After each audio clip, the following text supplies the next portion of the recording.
Hi அஸ்ஸலாமு அலைக்கும் friends, welcome to movies recipes.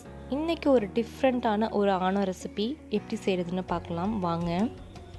இதுக்கு ஃபஸ்ட்டு ஒரு எலுமிச்சை சைஸ் பழ அளவில் இருக்கக்கூடிய புளியை நான் ஊற வச்சுருக்கேன். இது நான் ஆல்ரெடி கரைச்சி வச்சுருக்கேன், அதனால் நான் இப்போ டேரெக்டாகவே சேர்த்துக்கிறேன். இந்த ஆணத்துக்கு தேவையான அளவு உப்பு நம்ம சேர்த்துடலாம். அப்புறமா 2 தக்காளி எடுத்து வச்சுருக்கேன், அதை உள்ளே சேர்த்துக்கலாம். நல்லா பழமாக உள்ளதாக எடுத்துக்கோங்க. 2 பச்சை மிளகாவும் நான் இப்போ உள்ளேயே சேர்த்துக்கிறேன். நம்ம ஃபஸ்ட்டு ஆணும் கூட்டுறோம். இந்த மாதிரி கையை வச்சு பிசைஞ்சு பண்ணுறதுக்கு பேர் தான் ஆணும் கூட்டுறது அப்படின்னு சொல்லுவாங்க. அது கூடயே ஒரு 1/2 மூடிக்கும் கொஞ்சம் கம்மியாக தேங்காய் அரைச்சி வச்சுருந்தேன், அதையும் சேர்த்துருக்கேன். இப்போது இது கூட ஒரு 1/2 டேபிள் ஸ்பூன் மஞ்சத்தூள் சேர்த்துருக்கேன். இது கூட நான் இன்றைக்கி மல்லித்தூள் சேர்க்குறேன். உங்கள்கிட்ட குழம்பு தூள் இருந்ததாலும் நீங்கள் சேர்த்துக்கலாம். நீங்கள் யூஸ்வலாக டெய்லி யூஸ் பண்ணுற அந்த மசாலாவை நீங்கள் சேர்த்துக்கோங்க, அதுவும் நல்லா தான் இருக்கும். சேர்த்துட்டு நல்லா மிக்ஸ் பண்ணி ரெடி பண்ணி வச்சிடலாம். நம்மளுடைய ஆணத்துடைய பேஸ் இது தான். நம்ம இதை கரைச்சி வச்சிட்டாலே பாதி வேலை முடிஞ்ச மாதிரி தான். இப்போ சூப்பராக ரெடி ஆகிடுச்சு. இப்போ தாளிச்சிடலாம். தாளிக்கிறதுக்கு நான் சட்டி வச்சுட்டேன். ஆயில் சேர்த்துக்கோங்க. நல்லெண்ணெய் இருந்தாலும் ரொம்ப சூப்பராக இருக்கும். உங்களுக்கு வேணும்னா நீங்கள் சேர்த்துக்கோங்க. இப்போ கொஞ்சமாக நான் வெந்தயம் சேர்த்துக்கிறேன். வெந்தயம் லைட்டாக வெடிக்கட்டும். அதுக்குள்ளே என்னென்ன தேவைன்னு பார்த்துடலாம். இங்கே வெங்காயம், கொஞ்சமாக இறால் வச்சுருக்கேன், கத்திரிக்காய், ஒரு பூண்டு, கொஞ்சமாக கருவேப்பிலை எடுத்து வச்சுருக்கேன். இது எல்லாம் தான் நம்ம இப்போ தாளிக்க போகிறோம். இப்போது நான் வெங்காயத்தை சேர்த்துக்கிறேன். வெங்காயம் ரொம்ப பொடியாக கட் பண்ணாமல் கொஞ்சம் நல்லா க்யூப் சைஸில் கட் பண்ணிக்கோங்க, அப்போ ரொம்ப நல்லாயிருக்கும்.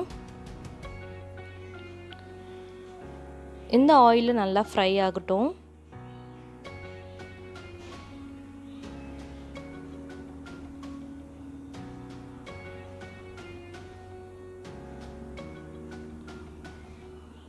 இப்போது பூண்டையும் உள்ளே சேர்த்துடலாம்.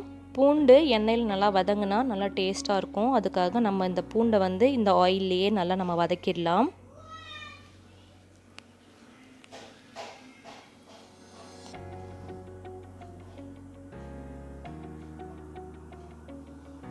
வதக்கிட்டு இப்போ நம்ம ப்ரானை உள்ளே சேர்த்துடலாம். ப்ரானும் ஆயிலில் நல்லா வதங்கணும். அதுக்கப்புறமா கத்திரிக்காய், கருவேப்பிலையும் உள்ளே சேர்த்துடலாம். சேர்த்துட்டு மிக்ஸ் பண்ணிக்கோங்க நல்லா.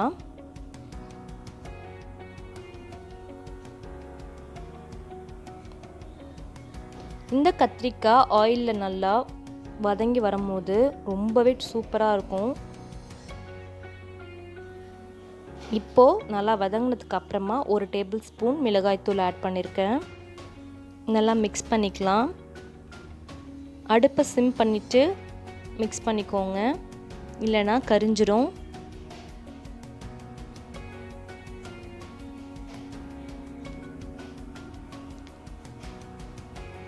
இது ஆயிலில் நல்லா வதங்கினதுக்கு அப்புறமா நம்ம ஆணம் கூட்டி வச்சுருக்கோம் இல்லையா, அதை நம்ம உள்ளே சேர்த்துடலாம்.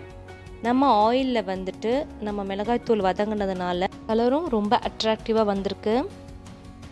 இப்போ ஒரு மூடி போட்டு இதை ஒரு 8 நிமிஷம் மாதிரி நல்லா கொதி வரட்டும், நம்ம வெயிட் பண்ணலாம். 8 நிமிஷத்துக்கு அப்புறமா பார்த்திங்கன்னா நல்லா கொதி வந்திருக்கு. இப்போ நல்லா ஒரு மிக்ஸ் பண்ணிவிட்டு இப்போது நான் இதுக்குள்ளே எக்கு சேர்க்க போகிறேன். உங்களுக்கு எத்தனை எக்கு வேணுமானோ நீங்கள் சேர்த்துக்கலாம். நான் இன்றைக்கி 2 எக்கு சேர்க்குறேன்.